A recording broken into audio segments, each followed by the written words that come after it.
Margaret's worn hands trembled as she lifted the corner of the burgundy Persian rug in the grand parlor, revealing the loose floorboard beneath. The metallic smell hit her immediately, copper and decay, familiar as her own breath after all these years.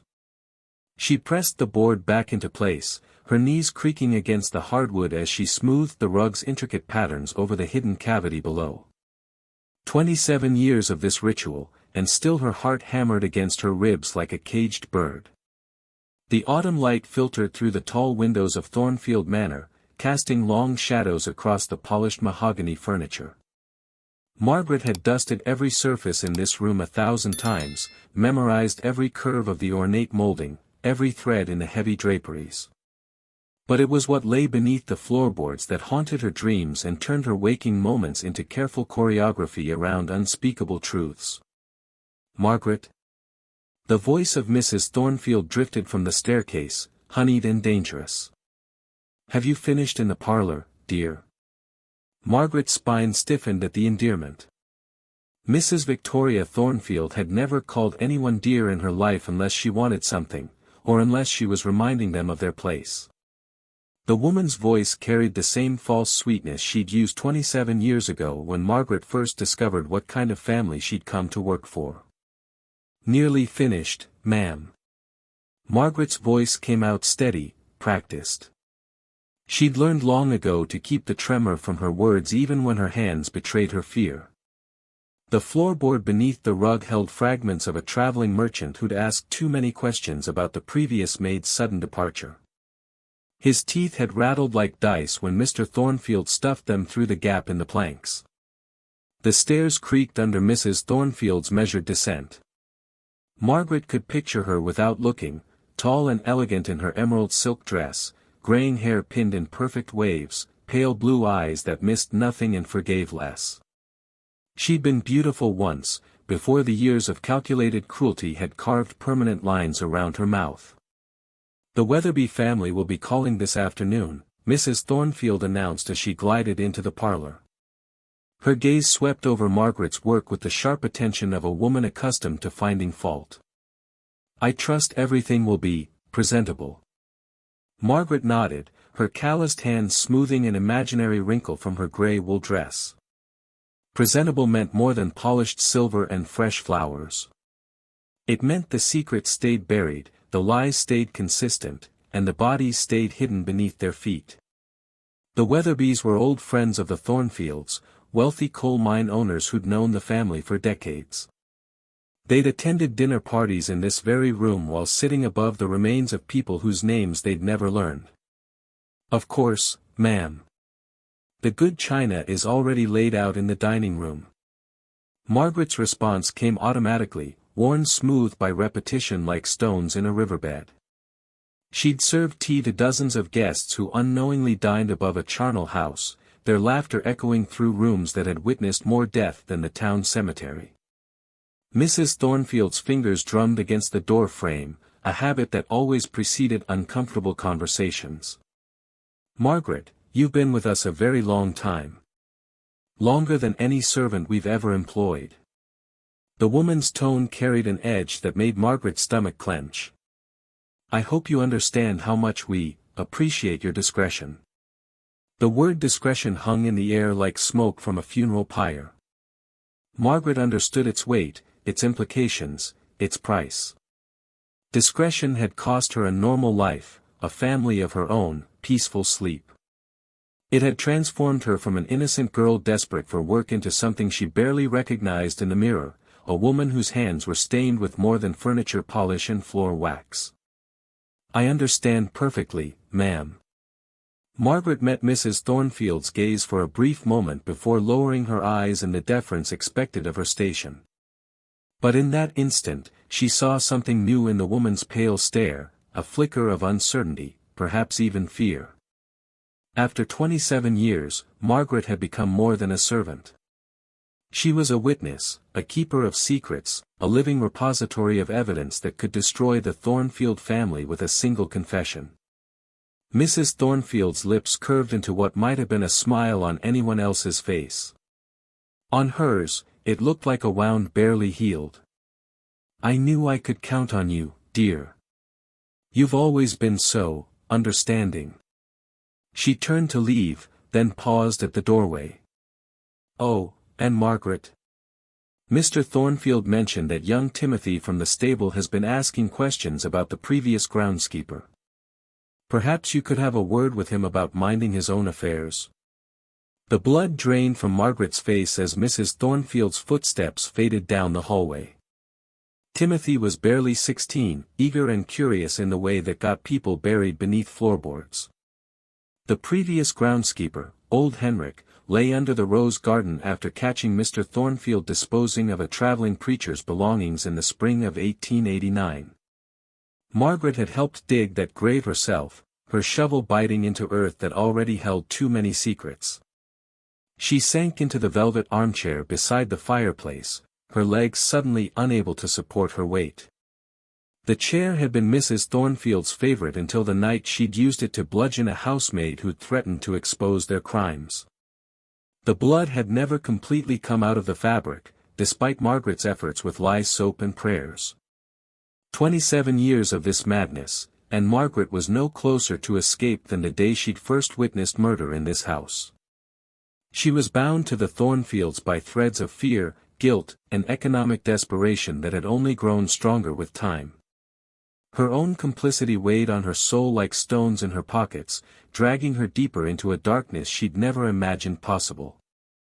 The afternoon light shifted, casting new shadows across the parlor floor. Somewhere beneath her feet, bones waited in patient silence for justice that might never come. Margaret rose slowly, picked up her cleaning supplies, and prepared to continue the careful dance she'd performed for nearly 3 decades, the delicate balance between serving the living and concealing the dead. In the distance, she could hear Mrs. Thornfield humming a cheerful tune as she arranged flowers in the dining room, preparing to welcome guests who would never suspect they were dining in a house built on graves. Margaret closed her eyes and tried to remember what it felt like to be innocent, but that girl was buried as deep as the bones beneath the Persian rug. Have you ever kept a secret so long that it became part of who you are? The memory always returned on nights like this, when the wind howled through the mansion's eaves like the screams she'd learned to ignore. November 1867 felt both distant and immediate as Margaret sat by her small bedroom window, watching snow dust the grounds where so many secrets lay buried. She was 58 now, but that terrified 17-year-old girl still lived somewhere inside her chest, crying for the innocence she'd lost in a single moment of terrible discovery. She had come to Thornfield Manor with nothing but a worn carpetbag in desperate hope. Her father's death in the coal mines had left her family destitute, and the promise of steady wages as a housemaid had seemed like salvation. Mrs. Thornfield had hired her after a brief interview, sizing up Margaret's desperation with the calculating eye of a woman who understood exactly how to exploit vulnerability. "You're a good Catholic girl," Mrs. Thornfield had said that first day, adjusting Margaret's starched white cap with maternal gentleness that would later reveal itself as pure performance. "I can see it in your face. Good Catholic girls understand the importance of obedience and discretion." Margaret had nodded eagerly, grateful for the opportunity and blind to the web she was walking into. The manor had seemed like a palace compared to the cramped mining company housing she'd grown up in. Crystal chandeliers cast rainbows on papered walls, thick carpets muffled every footstep, and the smell of beeswax and roses masked darker odors she wouldn't recognize for several weeks. The first month had been blissfully ordinary. Margaret scrubbed floors, polished silver, and marveled at the luxury surrounding her. The Thornfields treated her with distant politeness, and she began to believe she'd found her place in the world. Mrs. Thornfield even complimented her needlework, and Margaret dared to hope for a future where poverty was just a memory. Then came that November evening when everything changed.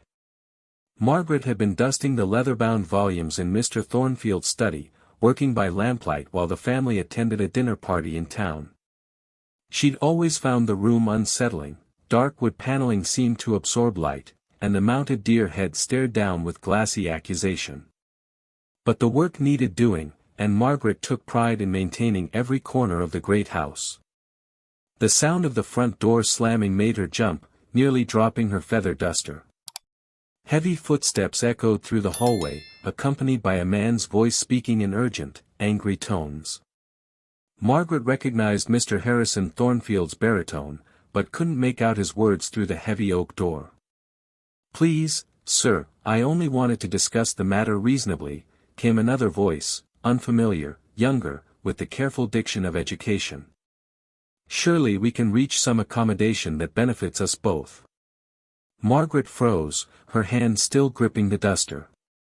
Mr. Thornfield hadn't mentioned expecting a visitor, and protocol demanded that she make herself invisible when the family conducted private business.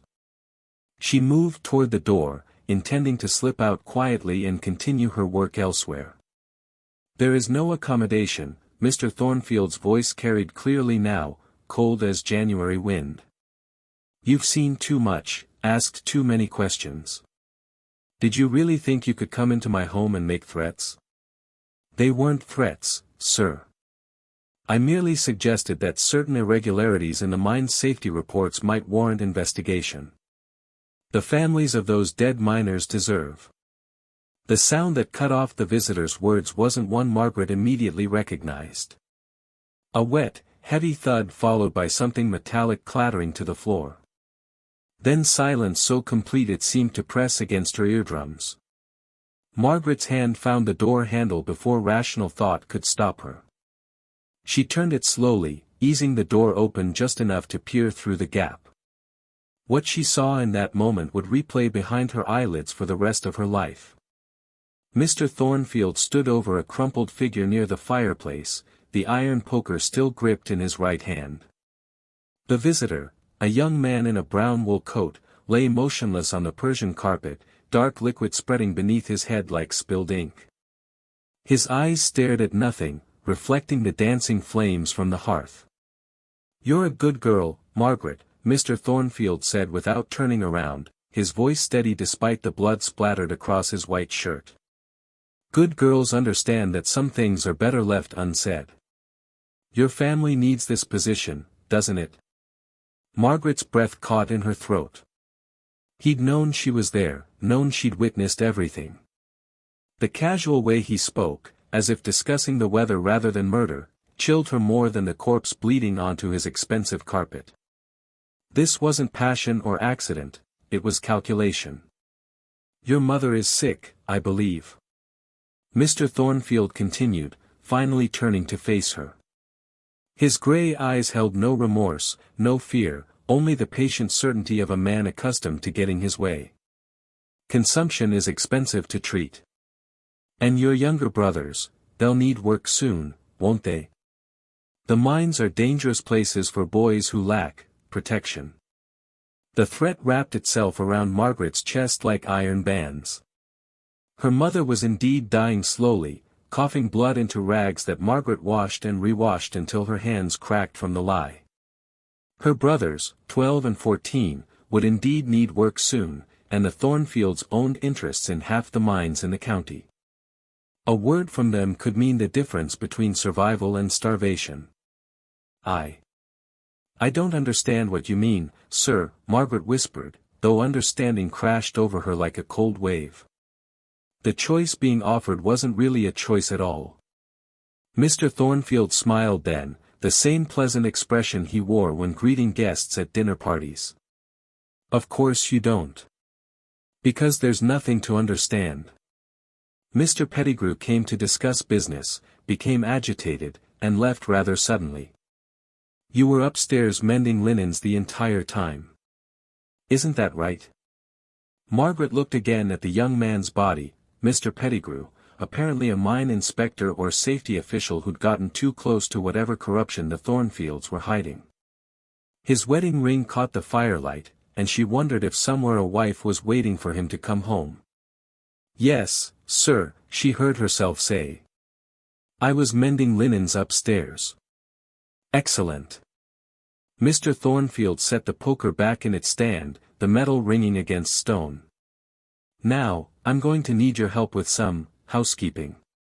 Can I count on you, Margaret?" She nodded because refusal meant death, maybe not immediately, but certainly eventually. The Thornfields would ensure her family suffered first, slowly, until Margaret begged for the mercy of a quick end. She'd seen enough of the world to know that rich people who killed without consequence didn't hesitate to destroy those who opposed them. What followed was the longest night of Margaret's life. Mr. Thornfield proved remarkably knowledgeable about disposing of bodies, directing her to fetch specific cleaning supplies and tools from the cellar. Together, they wrapped Mr. Pettigrew in canvas and carried him down to the earthen floor beneath the house.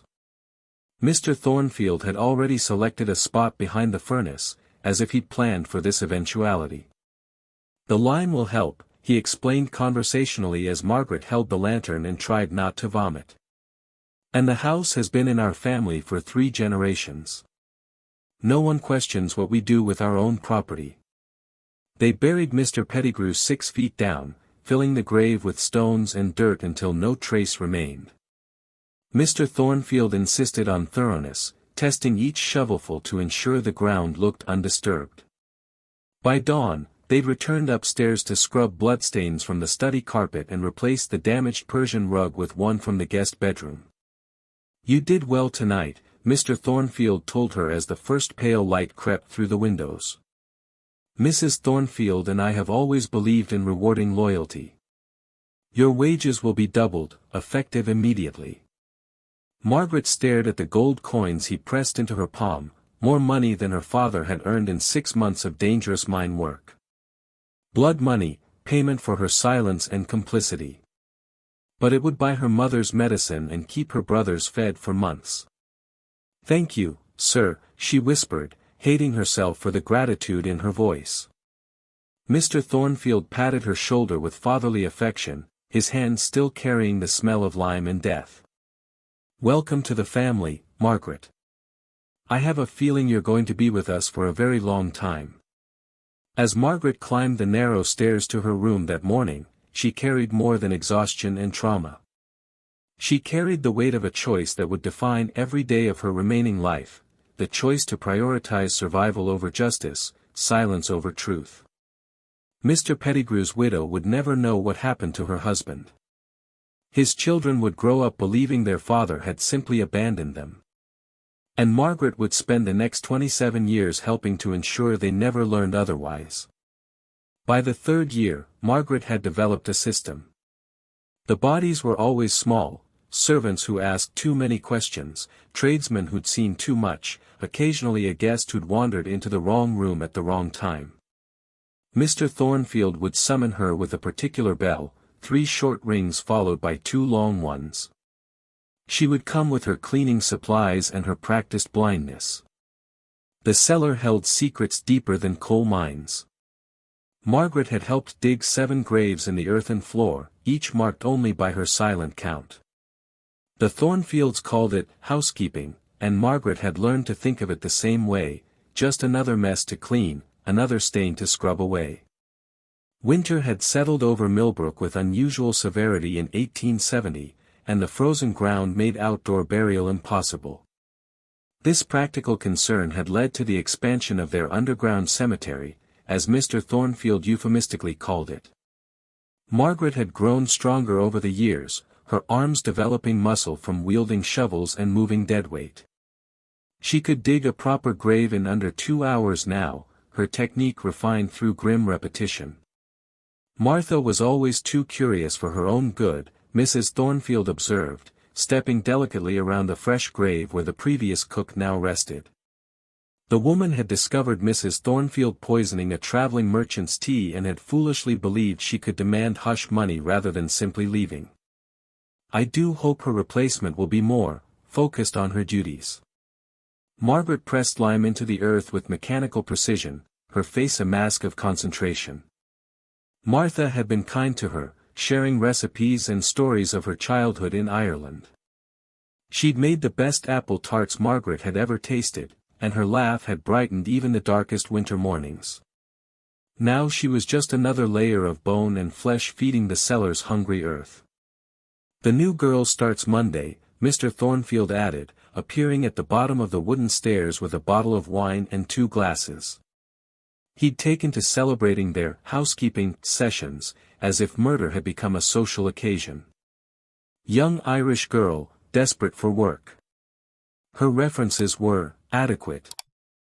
Mrs. Thornfield accepted her wine with elegant grace, sipping the burgundy while standing over Martha's grave. Irish girls are usually more tractable, less inclined to ask uncomfortable questions about their predecessors. Margaret listened to their casual conversation while smoothing the dirt with practice strokes. This was how it always went. The Thornfields would discuss their victims' shortcomings, plan for their replacement, and toast their continued security. They spoke of the dead with the same dispassion they reserved for discussing the weather or their investments. The bell system had evolved from necessity. Initially, Mr. Thornfield had simply called for Margaret when disposal was required, but as the frequency increased, they needed a more discreet method of communication. 3 short rings meant a body waited in the study. 2 long rings followed by 1 short indicated the kitchen. The wine cellar, sadly, had its own signal, a single sustained ring that seemed to echo through the house like a funeral toll. Number 8 will need special attention, Mr. Thornfield mused, swirling his wine thoughtfully. Young Timothy from the stables has been asking about Henrik's disappearance. The boy might require permanent reassurance. Margaret's shovel slipped in her grip. Timothy was barely 16, with freckles across his nose and a smile that reminded her of her youngest brother.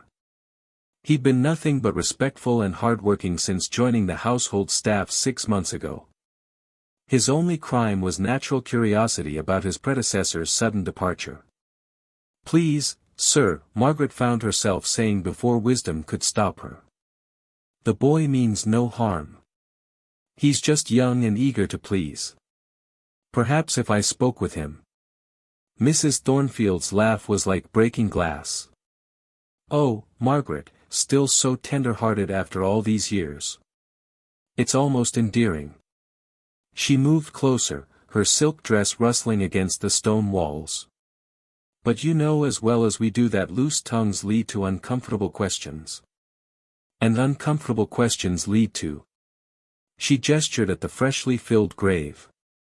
Margaret nodded, hating herself for the automatic submission. 3 years of complicity had worn away her ability to resist, replacing moral courage with survival instinct. She'd watched 8 people die and helped hide their bodies beneath the very house where she slept each night. The girl who'd once dreamed of marriage and children had been buried as surely as any corpse in the cellar. "The boy won't be your concern much longer anyway," Mr. Thornfield said with casual cruelty. "We've been thinking that perhaps it's time to simplify our domestic arrangements. Too many servants means too many potential witnesses." The implications hit Margaret like a physical blow. The Thornfields were planning a purge, eliminating anyone who might have noticed patterns or asked awkward questions. She'd helped them perfect their system of murder and disposal, and now that efficiency was being turned against the very people she'd worked alongside for years. "Mrs. Thornfield, might I suggest we address the Timothy situation differently?" Margaret's voice came out steadier than she felt. "The boy's father works for the coal company. His disappearance might attract more attention than we'd prefer." It was a desperate gambit, using the Thornfields' paranoia against their bloodlust.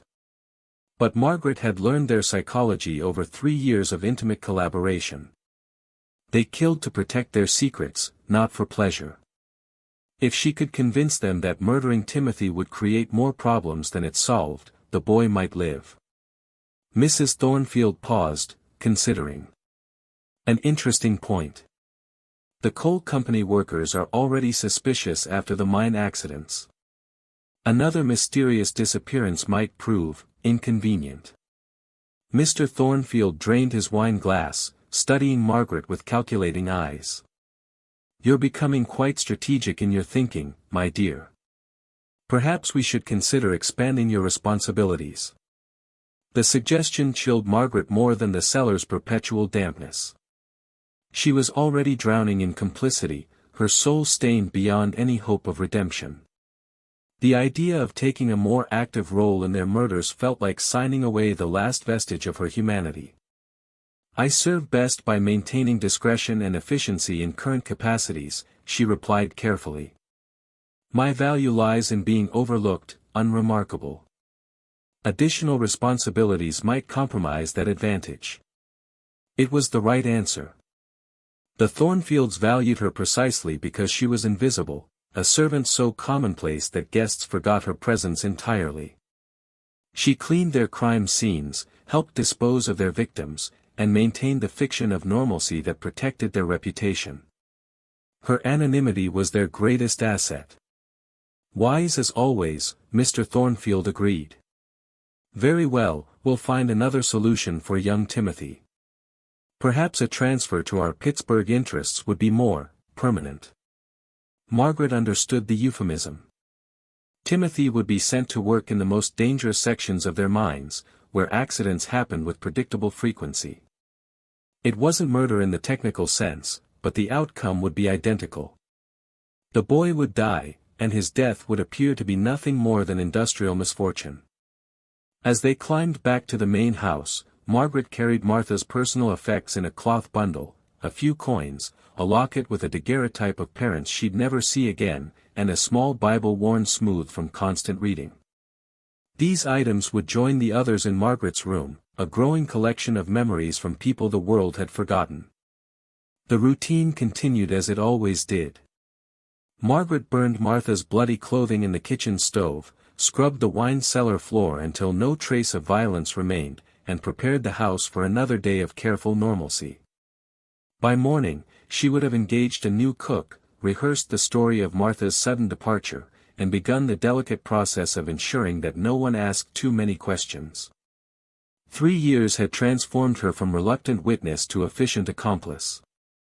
She knew exactly how much lime was needed to accelerate decomposition, which cleaning solutions removed bloodstains most effectively, and how to construct plausible explanations for missing persons that satisfied even persistent inquiries. The skills terrified her more than the murders themselves. As Margaret finally climbed to her small room on the 3rd floor, she passed the family portraits lining the hallway. Generations of Thornfields gazed down from oil paintings, their faces bearing the same cold intelligence she'd learned to fear in their descendants. This house had been built on cruelty, she realized. She was simply the latest servant to help maintain its bloody foundation. 8 graves lay beneath her feet, 8 souls who trusted the wrong people or seen too much truth. Margaret whispered their names in the darkness: Mr. Pettigrew, Sarah the previous maid, Martha the cook, and 5 others whose memories she carried like stones in a sack. Tomorrow there might be more. The Thornfields' appetite for murder seemed to grow with each successful disposal, as if killing had become an addiction that required ever larger doses to satisfy. She was trapped in a pattern as rigid as the seasons, bound by fear and complicity to a rhythm of burial that would continue until either the Thornfields were stopped or she joined their victims in the cellar's hungry earth. The worst part wasn't the killing, it was the forgetting. The Thornfield children, little Emma and Charles, would ask about their missing playmates, the servant boys who'd simply moved on to other positions.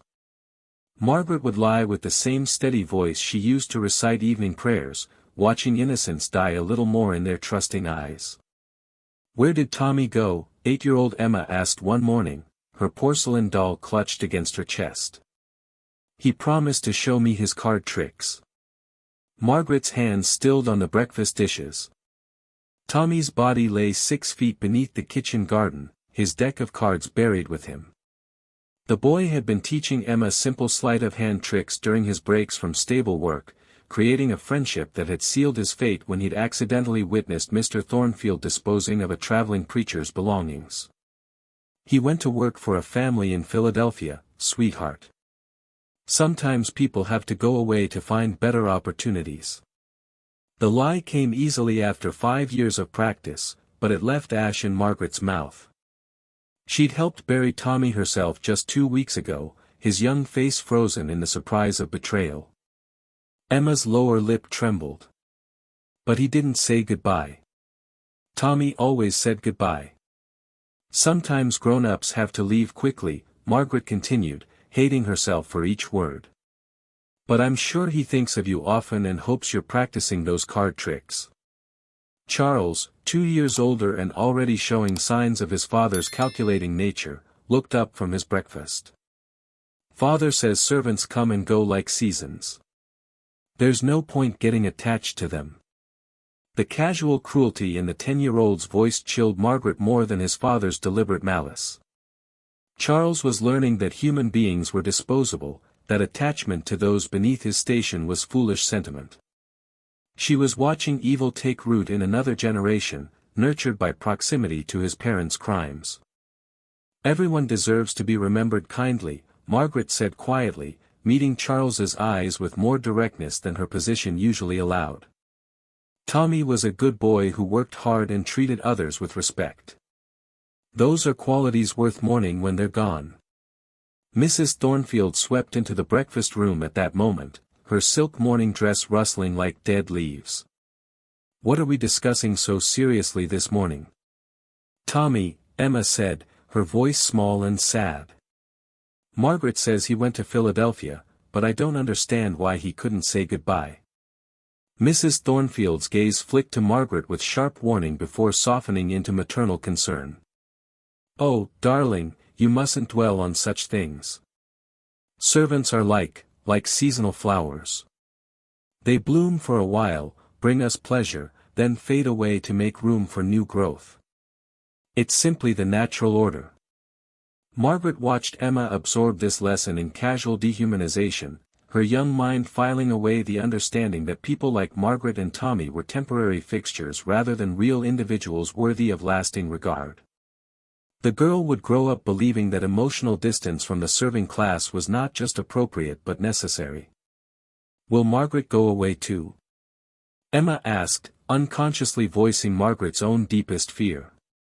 Oh, Margaret is different, Mrs. Thornfield replied with a smile that never reached her eyes. Margaret is family now. She understands how precious our family is, how important it is to protect what we've built together. Isn't that right, Margaret? Yes, ma'am. Margaret's response came automatically, but she caught Charles studying her with unsettling intensity. The boy was developing his father's talent for reading people, and something in Margaret's tone had apparently caught his attention. After the children left for their morning lessons with their tutor, Mrs. Thornfield lingered in the breakfast room. She moved to the window overlooking the kitchen garden where Tommy's body fertilized the prize-winning roses that were the envy of Millbrook's other wealthy families. The children are becoming too curious, Mrs. Thornfield observed without turning around. Perhaps it's time to adjust their social interactions with the staff. Margaret understood the implication. The Thornfields would begin limiting their children's exposure to servants, creating more distance to prevent future attachments that might lead to awkward questions. It was a practical solution that would also gradually isolate Margaret from the few sources of human warmth remaining in her life. Emma is particularly sensitive, Margaret ventured carefully. Sudden changes in routine might create more questions rather than fewer. True. Mrs. Thornfield turned back to face her, pale eyes calculating. We'll implement changes gradually. Natural evolution rather than obvious restriction. The children must learn that appropriate boundaries benefit everyone. Margaret nodded, understanding that she was helping to design the emotional isolation of two children who'd shown her nothing but innocent affection. Emma's hugs and Charles's eager questions about her childhood had been among the few bright moments in her increasingly dark existence. Now she would be instrumental in building walls between herself and the only people in the house who still saw her as fully human. There's another matter, Mrs. Thornfield continued, her tone shifting to the business-like cadence she used when discussing household murders. Mr. Thornfield is concerned about your health. You've seemed strained lately. Perhaps it's time for a vacation. The word vacation from Mrs. Thornfield's lips was a death sentence phrased politely. Margaret had seen what happened to servants who became liabilities, who showed signs of breaking under the weight of their secrets. They received vacations to rural properties where they disappeared permanently, their absences explained by fictional family emergencies or sudden wanderlust. "I feel quite well, ma'am. Perhaps just tired from the seasonal cleaning." Margaret kept her voice level, though her heart hammered against her ribs. "Nothing that proper rest won't cure." Mrs. Thornfield studied her for a long moment, perhaps gauging the sincerity of Margaret's recovery potential. "Of course. But do let us know if the strain becomes unbearable. We care deeply about your well-being." The threat wrapped in false concern was clear. Margaret was walking a razor's edge between useful servant and dangerous liability. Her value lay in her ability to maintain the fiction of normalcy while helping dispose of evidence. The moment she showed signs of moral collapse or emotional breakdown, she would join the collection of bones beneath the house. That afternoon, as Margaret supervised the children's playtime in the garden, she found herself memorizing their faces with desperate intensity. Emma's laugh as she chased butterflies among the roses growing over Tommy's grave. Charles's concentrated expression as he built elaborate fortifications in the sandbox where 3 other bodies lay buried at various depths. "Margaret, will you play with us?" Emma called, her arms full of late-blooming flowers that drew their unnatural beauty from human decay. "In a moment, sweetheart." Margaret watched the girl weave flower chains with the unconscious grace of childhood, creating beauty from a foundation of horror. The roses were particularly vibrant this year, their deep red petals fed by secrets that would die with Margaret herself. Charles approached with a handful of toy soldiers, his young face serious. "Margaret, why do people lie about where other people go?" The question struck her like a physical blow. Charles had noticed the inconsistencies in the stories about missing servants, his developing intelligence beginning to perceive the patterns his parents thought they'd hidden successfully. "Sometimes people lie because the truth would hurt someone they care about," Margaret answered carefully, wondering if she was speaking to a future victim or a future perpetrator. "But lies have consequences, Charles. They pile up like stones, until the weight becomes too much to bear. Father says truth is a luxury poor people can't afford." Charles arranged his soldiers in precise formations, mimicking military strategies he'd read about in books. "He says successful people understand that truth serves power, not the other way around." Margaret stared at the boy, seeing his father's philosophy taking root in fertile young soil. Charles was learning that truth was negotiable, that power determined morality, that ordinary people existed to serve the convenience of their betters. He was 10 years old and already developing the moral framework that would make him capable of continuing his parents' legacy of murder. "What do you think, Charles?" Margaret asked quietly. "Do you believe truth serves power?" The boy considered her question with unsettling seriousness. "I think truth is dangerous. It makes people sad, like Emma being sad about Tommy. Maybe lies are kinder sometimes. And what about when lies protect people who hurt others?" Charles looked up from his toy soldiers, his young eyes holding depths that shouldn't exist in childhood. "Then I suppose it depends on which people matter more." Margaret felt something break inside her chest as she recognized the exact moment when innocence died and calculation took its place. Charles had just articulated the philosophy that allowed his parents to kill without conscience, the belief that some lives mattered more than others, that protecting the powerful justified sacrificing the powerless. Emma ran over with her flower chain, draping it around Margaret's neck with delighted laughter. "You're the queen of flowers now. The queen of all the pretty things that grow in our garden."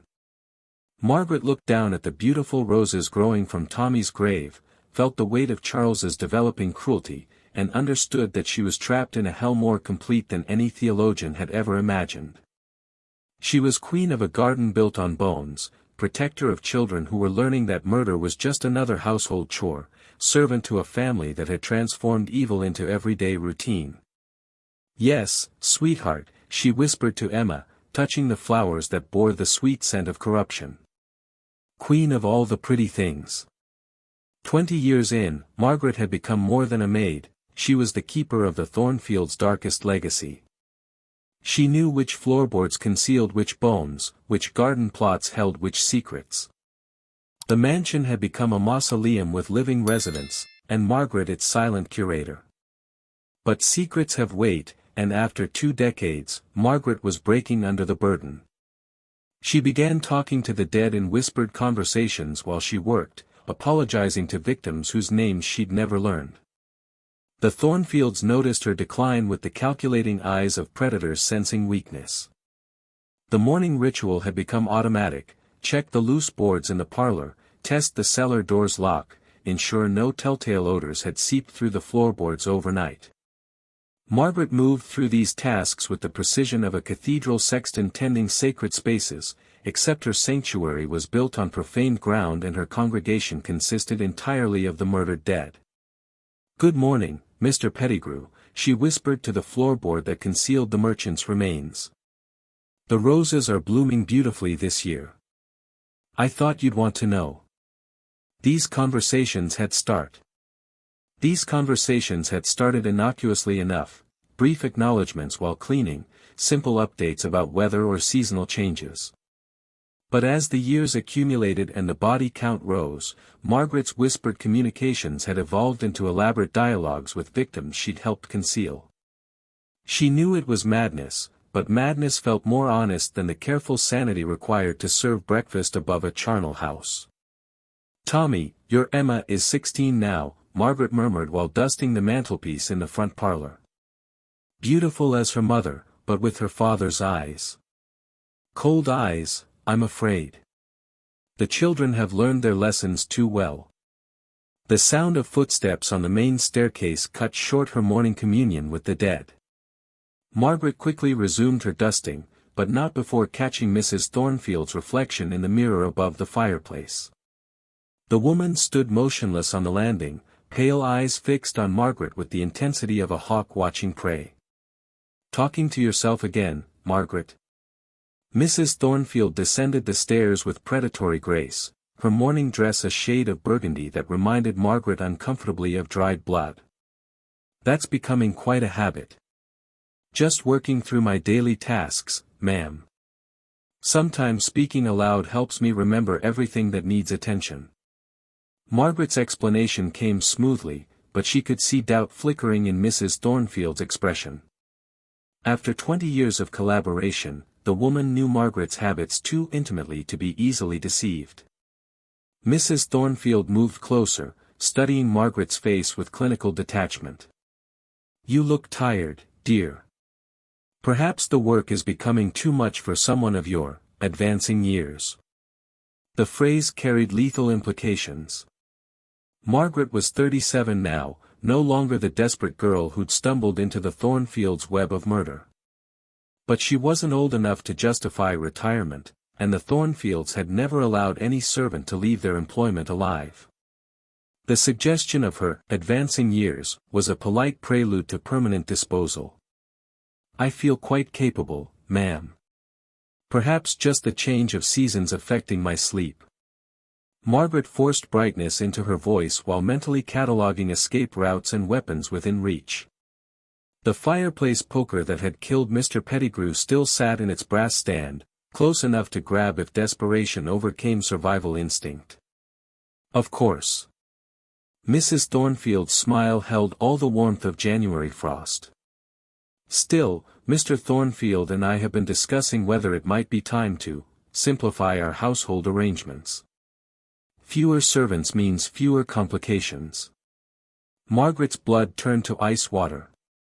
She'd helped orchestrate 3 previous simplifications: systematic elimination of staff who might have noticed patterns or developed inconvenient loyalties. Each purge had been carefully planned and efficiently executed, with new servants recruited from distant counties to prevent local connections that might prompt investigation. "I understand the desire for efficiency," Margaret replied carefully.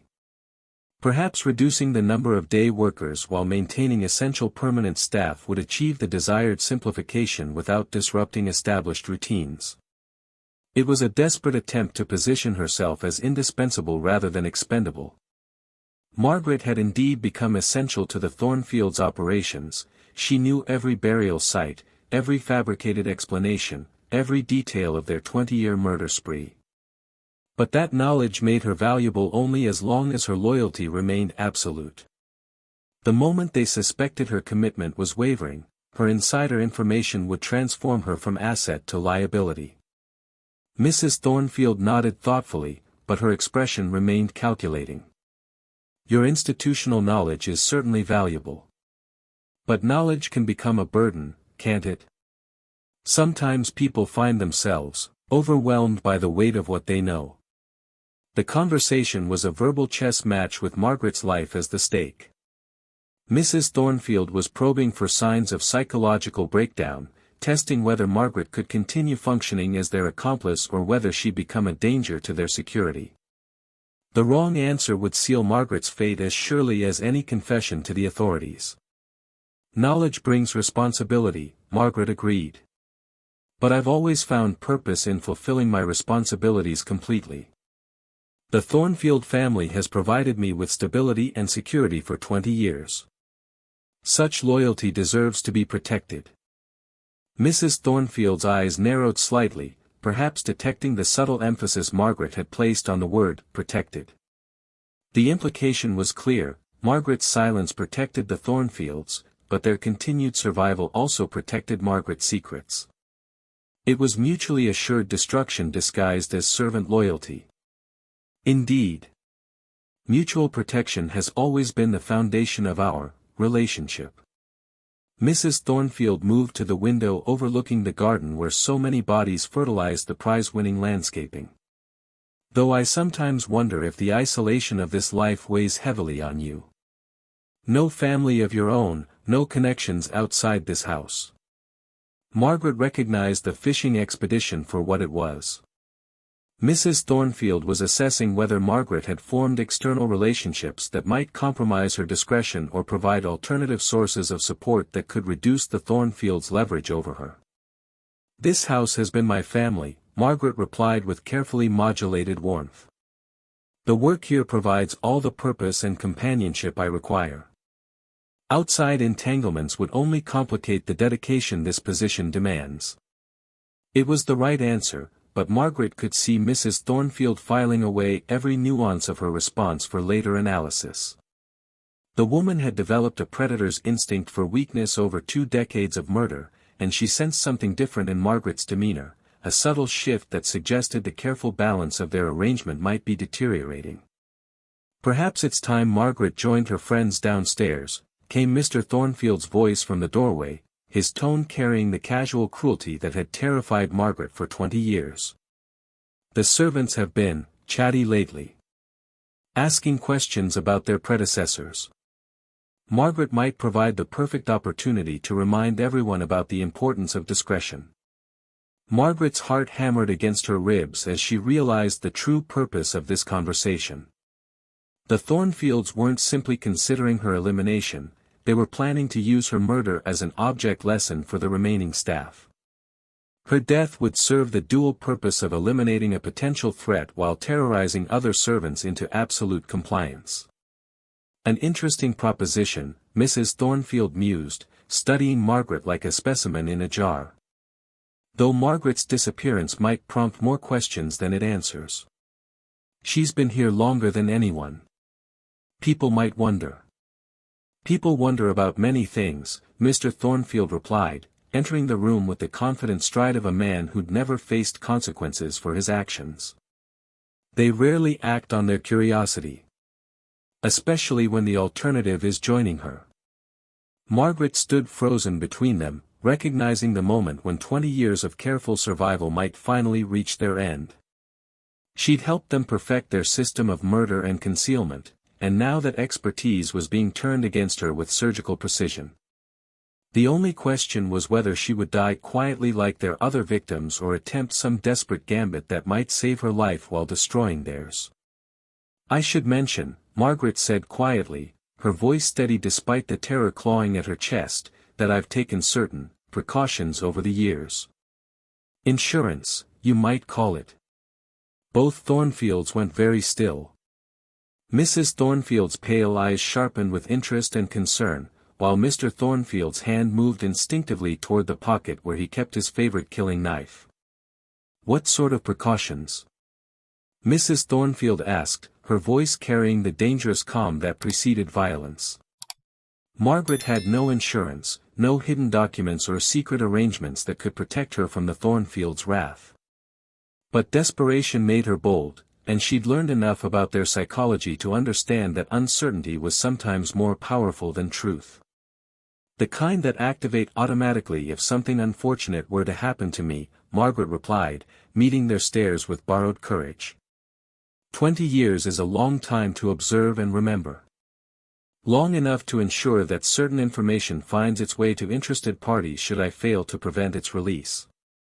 It was pure bluff, but delivered with enough conviction to give the Thornfields pause. They'd built their empire of murder on the assumption that they could control all variables, eliminate all threats. The possibility that Margaret had outmaneuvered them, that their careful servant had proven more cunning than they'd anticipated, introduced an element of doubt that might buy her precious time. Mr. Thornfield's face darkened with rage, but Mrs. Thornfield placed a restraining hand on his arm. "How very prudent of you, Margaret. Perhaps we should discuss these arrangements in more detail. After all, we're all reasonable people here." Margaret nodded, understanding that she'd won nothing more than a temporary reprieve. The Thornfields would spend the coming days trying to determine whether her threat was real, and when they concluded it was empty, they would kill her with extra cruelty for daring to challenge their authority. But for now, she was still breathing, and breathing meant possibilities. "Of course, ma'am. I've always believed in reasonable discussion among family. Would you bury the box, or open it?" The constable's office felt smaller than a confessional booth as Margaret sat across from Sheriff William Hayes, her weathered hands folded in her lap like broken birds. 27 years of silence poured out in a torrent of names, dates, and locations, each word a nail in the Thornfield's coffin and a weight lifted from her soul. 3 days had passed since her confrontation with the Thornfields. 3 days of careful normalcy while they investigated her claims of insurance, 3 days of watching them search her room and question contacts in neighboring towns. Margaret had used that time to plan not escape, but exposure. She was done running from the truth. "There are 34 bodies," Margaret whispered, her voice barely audible above the scratching of the sheriff's pen. 34 souls who deserved better than unmarked graves and forgotten names. Sheriff Hayes stopped writing, his face pale in the lamplight. The middle-aged lawman had served Millbrook for 15 years, dealing with the usual small-town crimes of theft and public drunkenness. Nothing in his experience had prepared him for the catalogue of horrors Margaret was methodically recounting. 34. "Jesus Christ, woman, why didn't you come forward sooner?" Margaret met his eyes for the first time since beginning her confession. "Because I was afraid. And because fear makes cowards of us all." The sheriff's office occupied the ground floor of the town hall, its windows looking out on the same main street where the Thornfields conducted their respectable public business. Margaret could see Thornfield's dry goods store across the way, its painted sign advertising quality merchandise and honest dealings. The irony would have been laughable if 34 people hadn't died to maintain that facade of respectability. "Let's start from the beginning," Sheriff Hayes said, refilling his pen from the inkwell with hands that trembled slightly. "The very beginning. When did you first witness the Thornfields commit murder?" Margaret's mind traveled back through the decades to that November night in 1867 when innocents died in a study that smelled of leather and blood. "Mr. Pettigrew.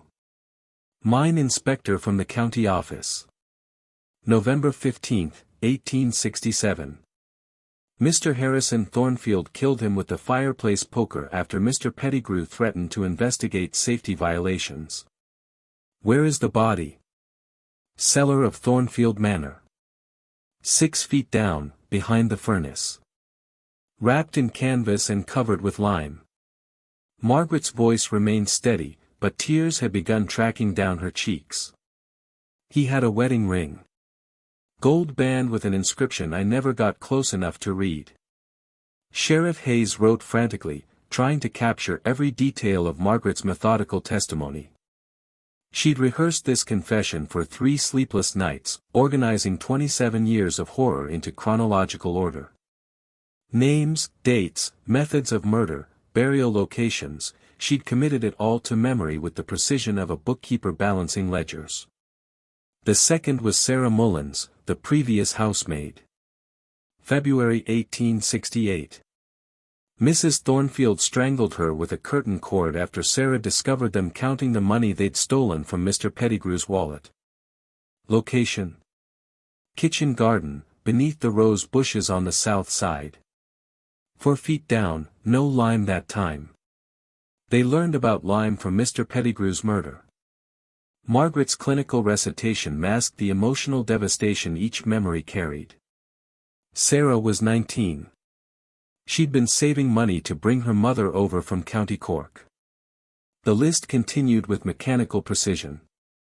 Henrik the groundskeeper, murdered in 1889 for witnessing the disposal of a traveling preacher's belongings. Tommy the stable boy, killed in 1885 for teaching card tricks to young Emma Thornfield and accidentally seeing too much. Martha the cook, poisoned in 1870 for discovering Mrs. Thornfield's method of drugging unwanted guests. They kept journals, Margaret said suddenly, the memory surfacing like a bubble from deep water. Mrs. Thornfield maintained detailed records of their activities. Dates, methods, burial locations. She called it household management. Sheriff Hayes looked up sharply. Where are these journals? Hidden safe behind the portrait of Mrs. Thornfield's father in the master bedroom. The combination is Emma's birthday, October 13, 1859. Mrs. Thornfield always said the dead should serve the living in whatever way possible. The sheriff made careful notes, his expression growing grimmer with each revelation. Margaret could see him calculating the political implications of exposing the town's most prominent family as serial killers. The Thornfields owned property throughout the county, employed dozens of workers, and maintained close relationships with state politicians.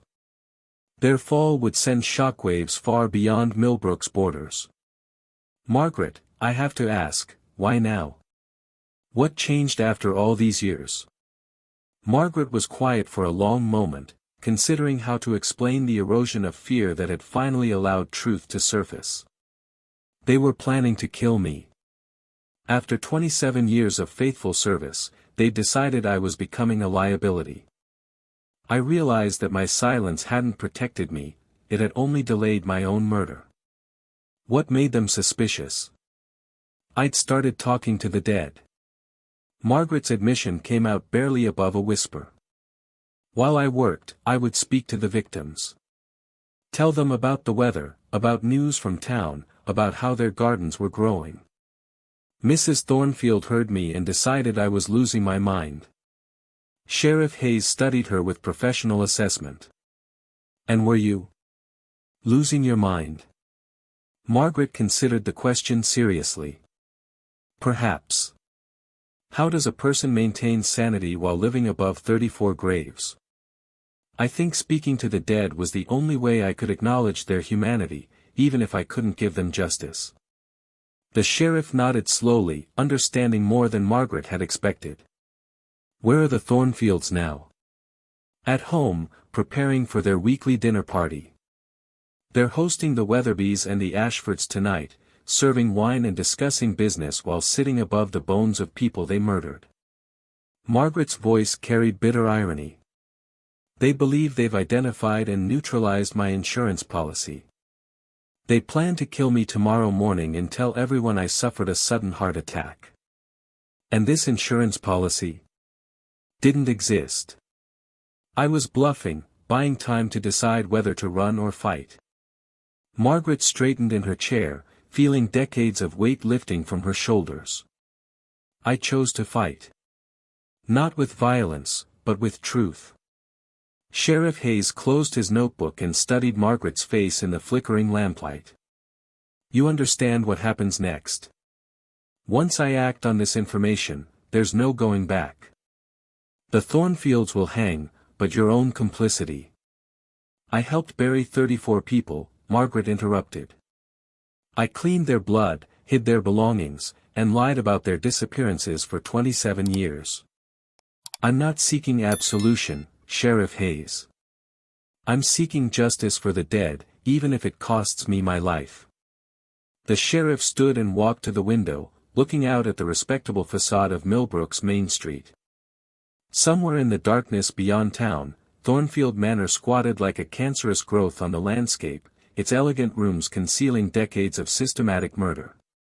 We'll need to move quickly, he said finally.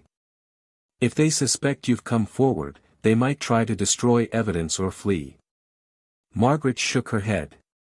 They won't run. The Thornfields believe they're untouchable, that their wealth and position make them immune to consequences. They'll be at home tomorrow morning, probably discussing my funeral arrangements over breakfast. Sheriff Hayes turned back to face her, his expression mixing admiration with horror. Margaret, I want you to know, what you're doing here takes more courage than most people possess. After all these years of silence, finding the strength to speak. I should have spoken 27 years ago, Margaret replied quietly. Every day I remained silent was another day those 34 souls went without justice. Courage would have been refusing to help with the first murder. This is just atonement. The sheriff gathered his papers and prepared to leave. We'll raid the manor at dawn. I'll need you to guide us to the burial sites, help us interpret whatever evidence we find. Margaret nodded. I know where every body is buried, Sheriff. I helped put them there. I'll help bring them home. As she walked back through Millbrook's empty streets toward her final night in Thornfield Manor, Margaret felt something she hadn't experienced in nearly 3 decades, peace. Tomorrow would bring arrest, trial, and likely execution for her role in the murders. But tonight, for the first time since 1867, she would sleep without the weight of secrets pressing down on her chest. The dead would finally have their justice, and Margaret would finally have her rest. The excavation of Thornfield Manor took 3 weeks.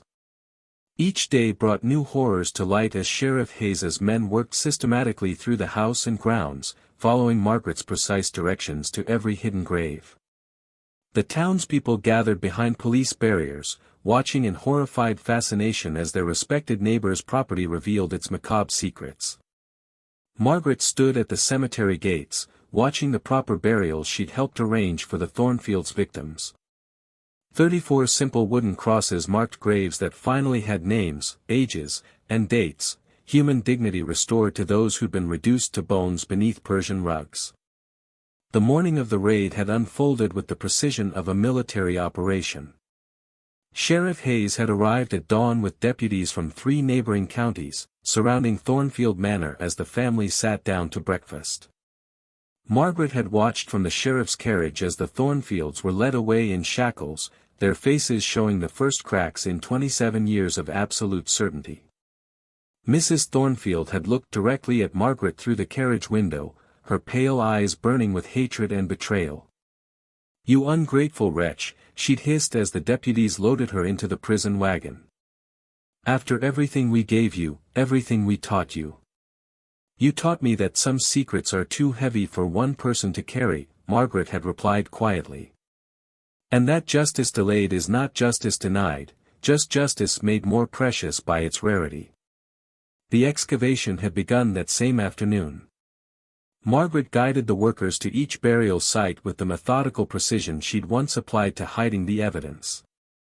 The cellar yielded 17 bodies, the garden plots another 12, and various locations throughout the house and grounds revealed the remaining 5.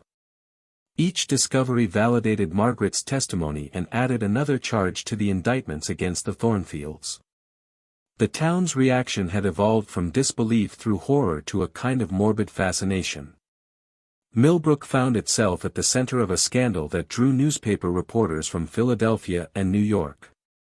The story of the respectable family who turned their home into a charnel house captured the public imagination, spawning sensational headlines and lurid illustrations in the penny press. But for Margaret, the media circus was background noise to the more profound process of giving names back to the nameless dead. She'd worked with Sheriff Hayes to identify as many victims as possible, matching her memories of their deaths with missing person reports from across the region. Mr. Pettigrew, the mine inspector whose murder had started it all. Sarah Mullins, the Irish housemaid who dreamed of bringing her mother to America. Tommy McBride, the stable boy who'd made a lonely little girl laugh with his card tricks. 34 souls, Father O'Malley had said during the mass burial service, his voice carrying across the crowded cemetery.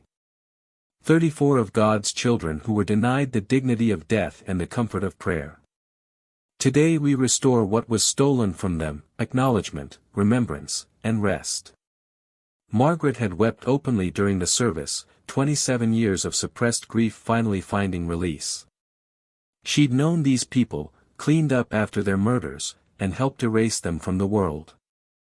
Now she was helping to restore their humanity, giving them the burial rites and public mourning they'd been denied. The trial had been a sensation, drawing spectators from hundreds of miles away.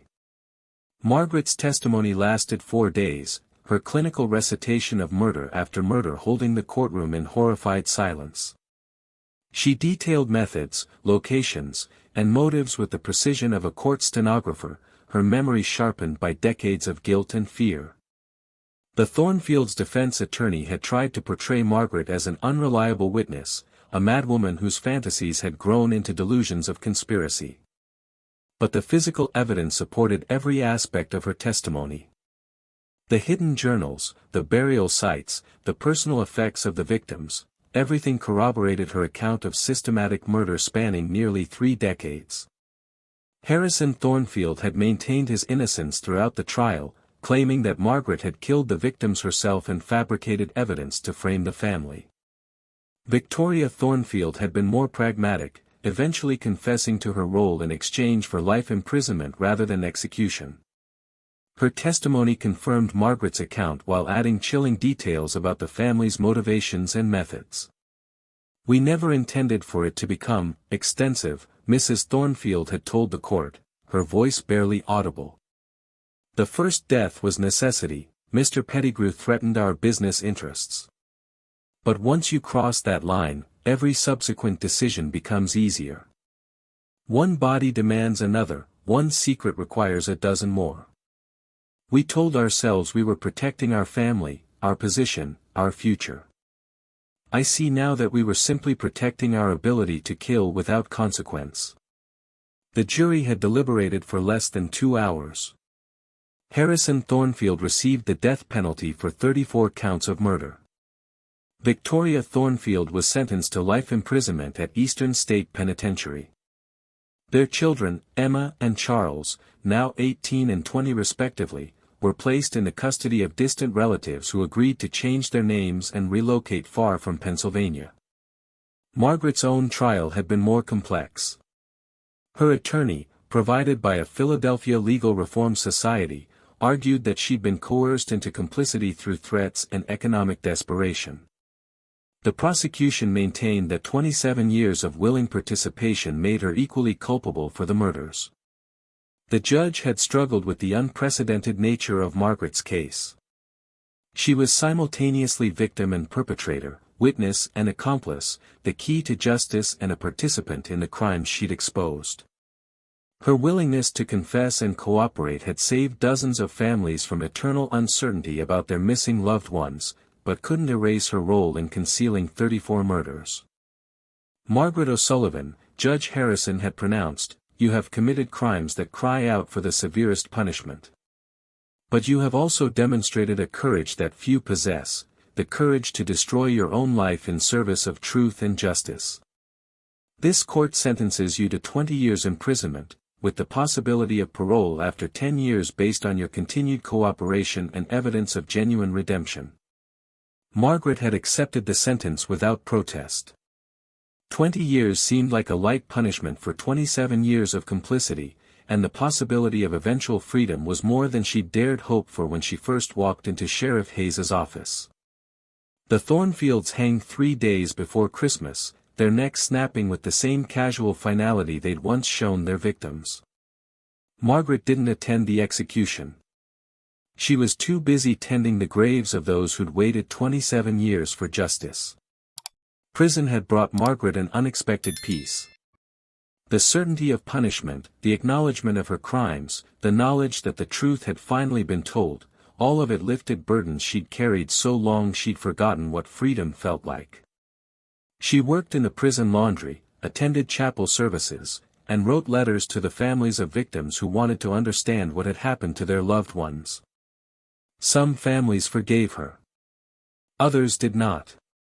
Margaret accepted both responses as forms of justice, understanding that her confession had given people the right to judge her actions for themselves. The mother of Tommy McBride visited once, a frail woman in her 70s who wanted to understand how her son had died. "He was a good boy," Mrs. McBride had said, tears streaming down her weathered cheeks. "Always laughing, always trying to make others happy. Did he suffer?" Margaret had told her the truth, that Tommy's death had been quick, that he'd died trying to protect a little girl's innocence, that his body had been treated with more respect than most of the Thornfields' victims. It wasn't much comfort, but it was honest comfort, and honesty was the only gift Margaret had left to give. After 8 years in prison, Margaret was granted parole for her cooperation in identifying additional burial sites and her assistance in closing dozens of missing person cases. She moved to a small town in Ohio, taking work as a seamstress and attending daily mass at the local Catholic church. She never married, never had children, never found the normal life that might have been hers if she'd made different choices in 1867. But she found something more valuable than normalcy, she found peace with truth. Every morning, she lit candles for the 34 souls whose names she carried in her heart. Every evening, she prayed for forgiveness from the living and the dead. And every night, she slept without the weight of secrets pressing down on her chest. Margaret O'Sullivan died quietly in 1923, 56 years after walking into Thornfield Manor as an innocent girl desperate for work. Her small funeral was attended by Father McKenna, 2 elderly parishioners, and a reporter from the Cleveland Plain Dealer who'd been researching the Thornfield case for a book about American serial killers. Her headstone bore a simple inscription, Margaret O'Sullivan, 1850–1923. She chose truth over safety. Beneath that, in smaller letters, was carved, for the 34 who could not speak. The Thornfield Manor had been demolished in 1895, its cursed boards burned and its foundation stones scattered. A small park now occupied the site, with 34 oak trees planted in memory of the victims. Each tree bore a small bronze plaque with a name and dates, ensuring that the dead would be remembered long after their murderers were forgotten. On quiet autumn evenings, visitors to the memorial park sometimes reported hearing whispers among the oak leaves, voices speaking words of gratitude in languages from across the immigrant communities that had built America. Whether these sounds were imagination, wind, or something more, they served as a reminder that truth, however delayed, eventually finds its voice. Margaret's story became a cautionary tale about the price of silence and the weight of complicity. But it also became something rarer, a testament to the possibility of redemption through courage, the power of confession to heal both the confessor and the confessed, and the ultimate triumph of justice over expedience. The House of Bones had finally given up its secrets, and the dead had finally found their rest.